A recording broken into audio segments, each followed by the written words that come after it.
Hello बच्चों, कैसे हो आप सब लोग। स्वागत है आपका मेरे YouTube channel study with doctor Pawan Oberoi पर। व्यूअर्स, आज मैं इस वीडियो में आपसे जो चौधरी चरण सिंह यूनिवर्सिटी मेरठ में जो बीए बीकॉम बीएससी में जो एनवायरमेंटल स्टडीज के आपके एग्जाम होता है क्वालिफाइंग कोर्स, इसमें आपको 100 में से 33 नंबर लेने जरूरी होते हैं, ठीक है ना। और भारतीय संस्कृति में 100 मार्क्स का जो होता है तो वो आपके मार्क्स ऐड होते हैं। और स्पोर्ट्स एंड फिजिकल एजुकेशन में 50 नंबर का प्रैक्टिकल होता है और 50 नंबर का आपका रिटन एग्जाम होता है, ठीक है। तो उसमें आपको 40 नंबर लेने जरूरी है, ठीक है। तो चलिए, काफी बच्चों की डिमांड आ रही थी कि सर मार्केट में मिल नहीं पा रहे हैं दो प्रीवियस ईयर क्वेश्चन पेपर। तो 2018 का मैंने आपको कुछ टाइम पहले सॉल्व करवाया था। आज मेरे पास 2017 का क्वेश्चन पेपर है। जैसे यहां लिखा है कि बीए प्राइवेट एनुअल एग्जामिनेशन, तो मेरे पास 3-4 क्वेश्चन पेपर है। बीए का प्राइवेट का भी है, बीकॉम का प्राइवेट का भी है, ठीक है, बीएससी का भी है। तो ये मेरे पास 3-4 सेट्स अवेलेबल हैं, तो वो मैं आपको इस वीडियो में डिस्कस कराऊंगा। और जो बच्चे फर्स्ट टाइम मेरा वीडियो देख रहे हो तो आप मेरा चैनल सब्सक्राइब करके उसमें प्लेलिस्ट में जाकर के देख सकते हैं। तो उसमें एनवायरमेंटल स्टडीज की 3 प्लेलिस्ट बनी हुई है, ठीक है ना। उससे मैंने यूनिट वाइज भी स्टडी करवा रखे हैं। प्रीवियस ईयर का 2018 का क्वेश्चन पेपर भी स्टडी करा रखा है। और सीटेट यूपी टेट में जो 30-30 क्वेश्चन आते हैं वो भी मैंने आपके लिए करा रखे हैं। तो आप उसकी स्टडी करें, आपके लिए बहुत ही ज्यादा वो हेल्पफुल रहेंगे, ठीक है व्यूअर्स। चलिए डिस्कस करते हैं। क्वेश्चन नंबर 1, ये देखिए बुकलेट पी है, उसको यहां पे मैंने आपके लिए सॉल्व किया है। तो पर्यावरण सम्मिलित करता है, तो ऑप्शन ए वायुमंडल, ऑप्शन बी लिथोस्फीयर और ऑप्शन सी हाइड्रोस्फीयर। तो इसमें सही आंसर है ऑप्शन नंबर डी, उपयुक्त सभी। क्वेश्चन नंबर 2, पर्यावरण अध्ययन का ध्येय तो क्या है उसमें, तो आपका ऑप्शन नंबर डी करेक्ट है कि प्राकृतिक संसाधनों को विलुप्त होने से बचाने के लिए। क्वेश्चन 3, जल प्रदूषण किससे होता है, तो ऑप्शन ए करेक्ट है 2 to 4 डी, ठीक है, या 2 से 4 डी व कीटनाशकों से जल प्रदूषण होता है। क्वेश्चन नंबर 4, निम्नलिखित में से कौन सा एक उपयोगी धात्विक खनिज है, ऑप्शन डी करेक्ट है एस्बेस्टॉस, ठीक है, एस्बेस्टॉस। तो वो एक जो है उपयोगी धात्विक खनिज है। क्वेश्चन 5, चेरनोबिल दुर्घटना का संबंध किससे है, तो ऑप्शन बी करेक्ट है नाभिकीय रिएक्टर। क्वेश्चन 6, कि विकिरण को नापने की इकाई है, ऑप्शन ए करेक्ट है रैम। क्वेश्चन 7, डीडीटी है। देखिए डीडीटी ना तो कृषि कूड़ा है, ना वाहन कूड़ा है और ना ही आपका औद्योगिक कूड़ा है, ठीक है। तो ऑप्शन डी करेक्ट है कि इनमें से कोई नहीं। क्वेश्चन नंबर 8, निम्नलिखित में से कौन सा अनवीकरणीय या निर्वातक ऊर्जा का स्रोत है, तो वो है आपका ऑप्शन नंबर डी खनिज तेल, ठीक है। क्वेश्चन नंबर 9, कि भोपाल गैस त्रासदी के लिए निम्नलिखित में से कौन सी गैस जिम्मेदार थी। बच्चों ये क्वेश्चन बहुत ज्यादा इंपॉर्टेंट है, एनटीए नेट के फर्स्ट पेपर में भी आया हुआ है और पीसीएस प्री में भी कई बार आया हुआ है, सीटेट यूपी टेट में भी आया हुआ है और आपके उसमें भी ये कई क्वेश्चन हर साल रिपीट होता है कि 1984 में हुआ था भोपाल गैस त्रासदी। ये भी आपको याद रखना, ये भी क्वेश्चन आता है। तो 1984 में हुआ था और वो गैस थी आपकी ऑप्शन सी मिथाइल आइसोसाइनेट, याद रखिएगा, ठीक है। क्वेश्चन 10, निम्नलिखित में से कौन सा वायु प्रदूषक नहीं है, तो ऑप्शन सी करेक्ट है O2। क्वेश्चन 11, पर्यावरणीय प्रदूषण के अनुसंधान से संबंधित संगठन निम्न में से कौन सा है, तो ऑप्शन बी करेक्ट है आपका NEER। क्वेश्चन 12, भारतीय पर्यावरण संरक्षण अधिनियम कब लागू हुआ, ऑप्शन सी करेक्ट है आपका 1986 में। क्वेश्चन 13, निम्नलिखित में से कौन सी व्यवस्था प्राकृतिक नियमों से संचालित नहीं होती, तो ऑप्शन नंबर ए करेक्ट है आपका कि मानव नियंत्रित पारिस्थितिकी तंत्र। क्वेश्चन नंबर 14, कौन सी नदी दक्षिण गंगा कहलाती है? तो ऑप्शन नंबर बी करेक्ट है, गोदावरी, है ना। गोदावरी नदी को हम दक्षिण गंगा भी कहते हैं। क्वेश्चन नंबर 15 बहुत ही इंपॉर्टेंट है कि ग्रे क्रांति संबंधित है, तो ऑप्शन बी करेक्ट है, फसल से संबंधित है। क्वेश्चन 16 कि भारतीय क्षेत्र में 2 ज्वालामुखी द्वीप हैं, तो वो है ऑप्शन सी कवारती एवं न्यू मुरे द्वीप। क्वेश्चन 17 कि नेपानगर प्रसिद्ध है, जो नेपानगर है वो अखबारी कागज उद्योग के लिए प्रसिद्ध है, ठीक है। क्वेश्चन 18 निम्नलिखित में से कौन सी पहाड़ी भारत की सबसे प्राचीन पहाड़ी है? यह आपका फर्स्ट पेपर जो भारतीय संस्कृति है उससे रिलेटेड भी ये क्वेश्चन बहुत इंपॉर्टेंट है, उसमें भी आया हुआ क्वेश्चन है ये, तो अरावली, ठीक है। क्वेश्चन 19 चिपको आंदोलन का मुख्य उद्देश्य क्या था? बच्चों चिपको आंदोलन बहुत इंपॉर्टेंट है, एनटीए, नेट, पीसीएस और आपके एग्जाम में सीटेट, यूपीटेट हर जगह ये क्वेश्चन पूछा जाता है। चिपको आंदोलन एक्चुअली उत्तराखंड से शुरुआत हुई थी, है ना। ये क्वेश्चन आंसर भी आपको याद रखना है। दूसरा ये संबंधित था वनों के संरक्षण से, ठीक है। क्वेश्चन नंबर है आपका 20 कि जीवाश्म ईंधन के प्रयोग से वृद्धि होती है, तो वो होती है आपकी अम्लीय वर्षा, ठीक है। चलिए क्वेश्चन बहुत ही इंपॉर्टेंट है आपका ये क्वेश्चन, ध्यान रखिएगा। क्वेश्चन नंबर 21 कि मरुस्थलीय पादप अधिकतर होते हैं, तो वो होते हैं ऑप्शन सी करेक्ट है, मासल। क्वेश्चन 22 निम्नलिखित संसाधनों में से कौन सा एक प्राकृतिक संसाधन नहीं है? देखिए बिल्डिंग, क्योंकि बिल्डिंग इंसान खुद बनाता है, वन प्राकृतिक संसाधन है, जल प्राकृतिक संसाधन है और मृदा भी प्राकृतिक संसाधन है, लेकिन बिल्डिंग हम खुद बनाते हैं, इंसान खुद बनाता है। क्वेश्चन 23 खाद्य श्रृंखला में निम्नलिखित में से कौन उत्पादक है? तो देखिए वो है आपका ऑप्शन नंबर डी पादप, ठीक है। क्वेश्चन 24 बहुत इंपॉर्टेंट है कि बीओडी का अर्थ क्या है? तो ऑप्शन सी करेक्ट है, बायोलॉजिकल ऑक्सीजन डिकम्पोजिशन, ठीक है। बायोलॉजिकल ऑक्सीजन डिकम्पोजिशन करेक्ट है, बहुत इंपॉर्टेंट क्वेश्चन है। क्वेश्चन 25 निम्नलिखित में से किस एक का पारिस्थितिक संतुलन से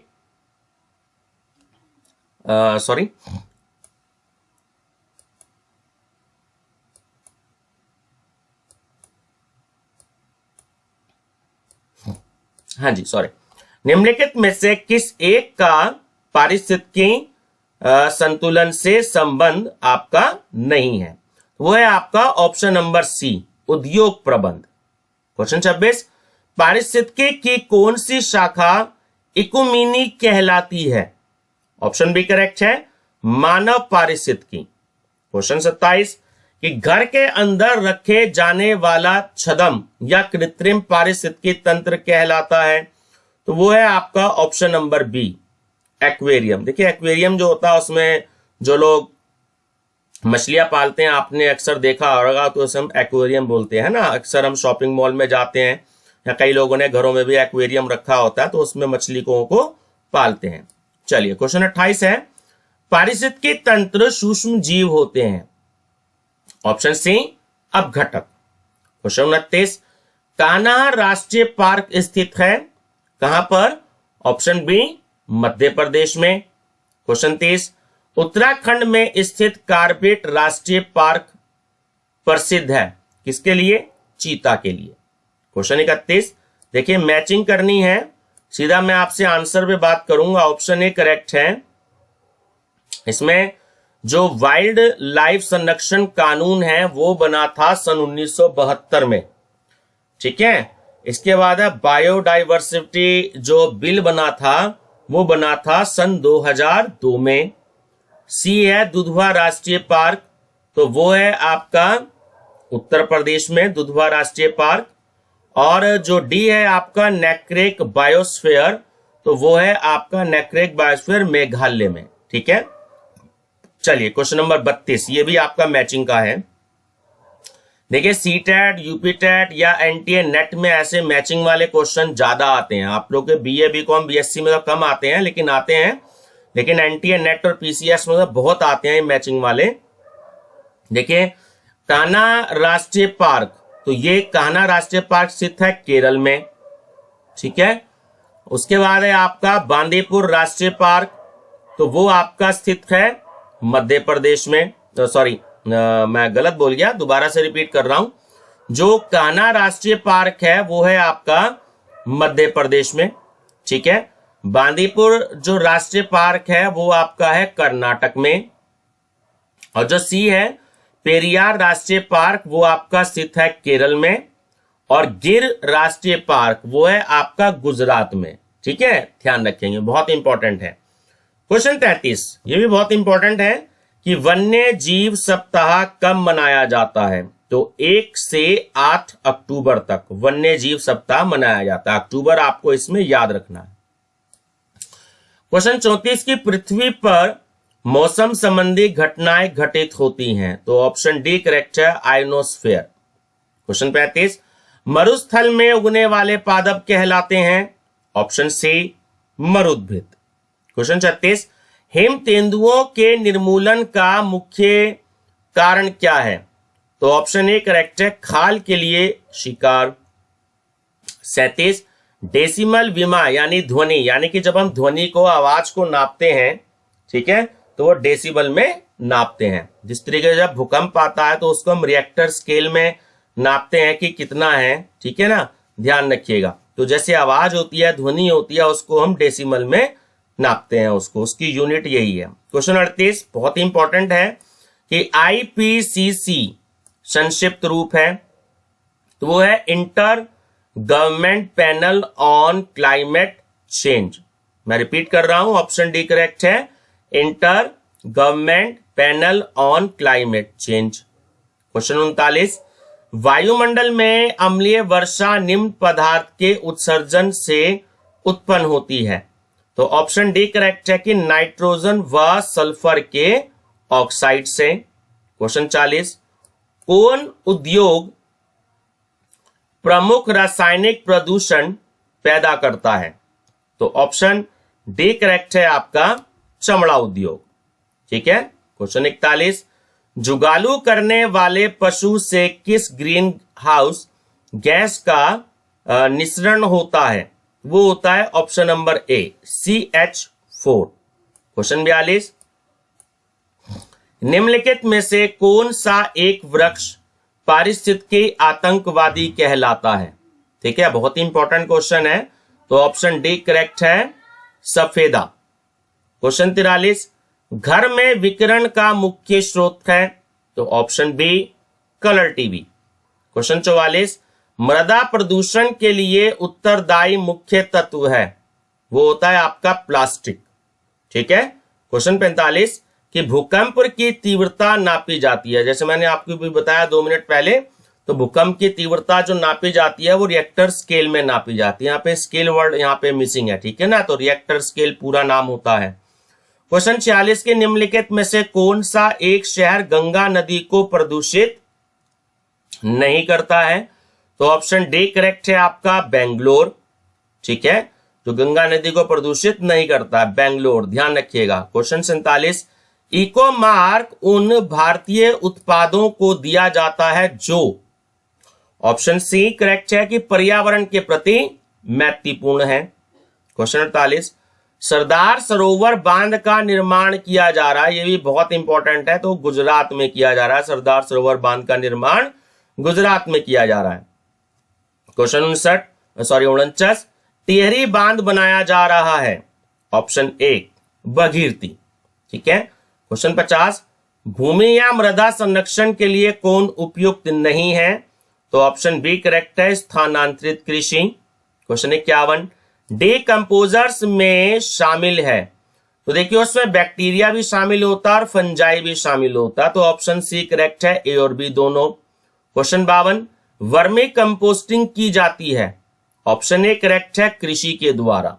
क्वेश्चन 53, निम्नलिखित में से कौन सी समस्या ध्वनि प्रदूषण से उत्पन्न नहीं होती है। तो वो होती है आपकी बुखार, ठीक है ना, फीवर। क्वेश्चन 54, पादप के किस भाग से वाष्पन होता है? तो होता है ऑप्शन ए करेक्ट है स्टोमेटा। क्वेश्चन 55, तत्व की किस अवस्था में दो अणुओं के मध्य दूरी न्यूनतम होती है? तो होता है ऑप्शन बी करेक्ट है ठोस। क्वेश्चन 56, वायुमंडल में ओजोन परत पाई जाती है? ऑप्शन बी स्ट्रेटोस्फीयर, स्ट्रेटोस्फीयर, ठीक है। क्वेश्चन 57, विश्व के किस देश में सबसे अधिक संख्या में ट्यूबवेल हैं? भारत में, ऑप्शन बी। क्वेश्चन 58, क्लोरोफ्लोरोकार्बन से उत्सर्जित या निकलने वाला जो केमिकल होता है जो वायुमंडल की ओजोन परत विघटन का कारण है, तो वो है ऑप्शन डी क्लोरीन। क्वेश्चन 59, चीता है तो चीता तृतीय श्रेणी का उपभोक्ता है, ठीक है। क्वेश्चन 60, परत जो खतरनाक यूवी अल्ट्रावायलेट विकिरणों के प्रभावों से जीवन को बचाती है तो वो कहलाती है, ऑप्शन सी करेक्ट है ओजोन परत। ये कई बार क्वेश्चन आया है, ठीक है ना। क्वेश्चन 61, देखिए कारण दिया है कि क्लोरोफ्लोरोकार्बन ओजोन परत को विघटित करता है, और जो कथन है दो कथन है इसमें, ठीक है ना, उन तत्वों में क्लोरीन, ब्रोमीन तथा आयोडीन होती है, तो ऑप्शन सी सही है। जो पहला आपका कथन है वो बिल्कुल सही है कि क्लोरोफ्लोरोकार्बन ओजोन परत को विघटित करती है, लेकिन जो इसमें रीजन है आपका बी, उन तत्वों में क्लोरीन, ब्रोमीन और आयोडीन होती है, गलत है ये, ठीक है ना। क्वेश्चन 62, के फेफड़ों के कैंसर मीसोथैलेमिया का कारण है, तो वो ऑप्शन डी करेक्ट है आर्सेनिक, ठीक है ना। क्वेश्चन 63, कि निम्नलिखित में से कौन सा एक सबसे स्वच्छ ऊर्जा का स्रोत है? तो वो है आपका ऑप्शन बी वायु ऊर्जा। क्वेश्चन 64, मैचिंग करना है, देखिए ऑप्शन ए सही है। जो CFC है क्लोरोफ्लोरोकार्बन, ठीक है ना, तो वो ओजोन विघटन से संबंधित है, अभी हमने ऊपर वाले क्वेश्चन में स्टडी करी। उसके बाद अगर हम बी की बात करें कि BOD, तो वो जल प्रदूषण कूट से संबंधित है, ठीक है। अगर हम बात करते हैं MIC की, तो वो संबंधित है आपका ये भोपाल गैस त्रासदी से, ठीक है। और CO2 जो है आपका कार्बन डाइऑक्साइड जो है वो आपका रिलेटेड है ग्लोबल वार्मिंग से, ठीक है ना। चलिए क्वेश्चन 65, ध्वनि का कौन सा स्तर ध्वनि या शोर प्रदूषण है? तो ऑप्शन डी करेक्ट है कि 80 डेसिबल। डीबी का पूरा नाम है डेसिबल या उससे ऊपर। अगर 80 डेसिबल से ज्यादा आवाज होती है तो वो ध्वनि प्रदूषण का स्तर जो है वो पार कर रहा है, ठीक है। क्वेश्चन 66 है कि पूर्व में परिवार कल्याण कार्यक्रम जाना जाता था, ठीक है, तो वो ऑप्शन डी करेक्ट है कि परिवार नियोजन। पहले टीवी पे जो दूरदर्शन का चैनल था बहुत ऐड आता था, हम लोग बहुत छोटे छोटे थे, तो उससे परिवार नियोजन का था, अब इसको परिवार कल्याण कार्यक्रम कर दिया है। क्वेश्चन 67 की जनसंख्या का अध्ययन क्या कहलाता है? तो वो होता है डेमोग्राफी, ठीक है। जो लोग इकोनॉमिक्स पढ़ते हैं तो उसमें डेमोग्राफी एक सब्जेक्ट होता है, खासकर एमए में तो अपना एक अलग से सब्जेक्ट होता है। क्वेश्चन 68 है आपका कि रसायन जिसका प्रयोग आम को पकाने में किया जाता है, कैल्शियम कार्बाइड। जब काला काला हो जाता है आम तो उसमें ज्यादा कैल्शियम कार्बाइड लग जाता है, ठीक है ना। अक्सर आप देखते हैं गर्मियां आ रही हैं तो आम शुरू हो जाएंगे थोड़े दिन बाद, तो ज्यादा काला आम नहीं खाना चाहिए, ठीक है, क्योंकि पकाने के लिए कैल्शियम कार्बाइड का यूज किया जाता है जो हमारी सेहत के लिए सही नहीं होता। क्वेश्चन 69 है कि सोलर सेल द्वारा कौन सी ऊर्जा विद्युत ऊर्जा में बदली जाती है? तो वो है ऑप्शन सी प्रकाश ऊर्जा। क्वेश्चन 70 कि कोशिका का ऊर्जा घर कौन कहलाता है? तो वो है option C mitochondria. Question 71 paper मुख्यतः मिलकर बना होता है? तो ऑप्शन बी करेक्ट है बेम्बो तथा घास। आपको पता नहीं होगा, बेम्बो और घास से मिलकर जो है वो पेपर बनता है। क्वेश्चन 72 कि निम्नलिखित में से किस एक में ध्वनि का वेग अधिकतम होता है? वो होता है आपका ऑप्शन नंबर सी ठोस। क्वेश्चन 73 कार्बन मोनोऑक्साइड का मुख्य अंश दाता है? तो ऑप्शन नंबर 1 करेक्ट है मोटर व्हीकल्स। तो मोटर व्हीकल से कार्बन मोनोऑक्साइड जो है वो सबसे ज्यादा निकलती है। क्वेश्चन 74 की हमारा सूर्य है, तो हमारा जो सूर्य है वो एक तारा होता है, ठीक है ना, स्टार। क्वेश्चन 75 पादपों को अपनी नाइट्रोजन प्राप्त होती है, वो होती है भूमि से, ठीक है। क्वेश्चन 76 की गांधी सागर बांध निम्नलिखित में से किस एक का भाग है? तो ऑप्शन बी करेक्ट है कि दामोदर घाटी परियोजना। क्वेश्चन 77 कि किस राज्य के पास सबसे अधिक क्षेत्र तालाब से सिंचित है? तो ऑप्शन बी करेक्ट है तमिलनाडु। क्वेश्चन 78 विश्व में कार्बन डाइऑक्साइड का प्रति व्यक्ति उत्सर्जक है? तो वो है कतर, ठीक है, एक अलग से देश है कतर, ऑप्शन डी। क्वेश्चन 79 के निम्नलिखित में से कौन एक सल्फर डाइऑक्साइड प्रदूषक का उपयोगी बायोलॉजिकल सूचक है? तो वो है ऑप्शन सी लाइकेन। क्वेश्चन 80 पर ऑक्सी एसिडल एसिटल नाइट्रेट, ठीक है, पूरा नाम है पर ऑक्सी एसिटल नाइट्रेट पैन, ठीक है, तो इसका मुख्य है वो है ऑप्शन ए वायु प्रदूषक। क्वेश्चन 81 मैब का अर्थ है? तो देखिए मैन तथा बायोस्फीयर, मैप का अर्थ है मैन तथा बायोस्फीयर। क्वेश्चन 82 देखिए इसमें मैचिंग है, तो ऑप्शन बी करेक्ट है कि जो फूलों की घाटी है वो है उत्तराखंड रिजर्व, ठीक है। उसके बाद है मानस बायोस्फीयर, तो वो है असम में। उसके बाद नोक्रेक बायोस्फीयर है वो आपका है मेघालय में।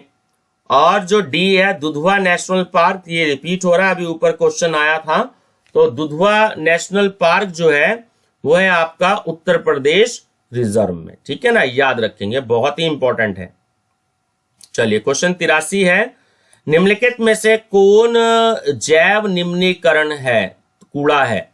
तो वह है पॉलीथीन। क्वेश्चन 84 बहुत ही इंपॉर्टेंट है ना, सीटेट नेट एनटीए नेट में आया हुआ है कई बारी कि प्रोजेक्ट टाइगर कब शुरू हुआ था? तो वो हुआ था ऑप्शन बी 1973 में। क्वेश्चन 85 कि भारत का कितना क्षेत्र वनों से ढका हुआ है? वह 19.47%। क्वेश्चन 86 कि एक पारिस्थितिकी तंत्र में बैक्टीरिया है, तो वो है ऑप्शन सी डीकंपोजर।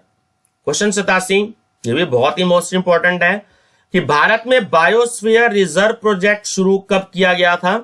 वो 1986 में किया गया था, ठीक है ना। जो टाइगर प्रोजेक्ट है 1973 में और जो बायोस्फीयर रिजर्व प्रोजेक्ट है वो 1986 में। क्वेश्चन 88 की वनोन्मूलन साधारणतया घटाता है, तो वो वर्षा को घटाता है। क्वेश्चन 89 पादव पलवक सदस्य है, वो है ऑप्शन बी जलीय पारिस्थितिकी तंत्र। क्वेश्चन 90 लगभग 99% स्वच्छ हवा दो गैसों से मिलकर बनी होती है, जो वो है ऑक्सीजन व नाइट्रोजन। ध्यान रखेंगे ऑक्सीजन और नाइट्रोजन से ही मिलकर स्वच्छ हवा बनती है और ये दोनों गैसेज होती हैं। क्वेश्चन 91 की पारिस्थितिकी तंत्र में ऊर्जा का स्रोत है, वह सूर्य का प्रकाश।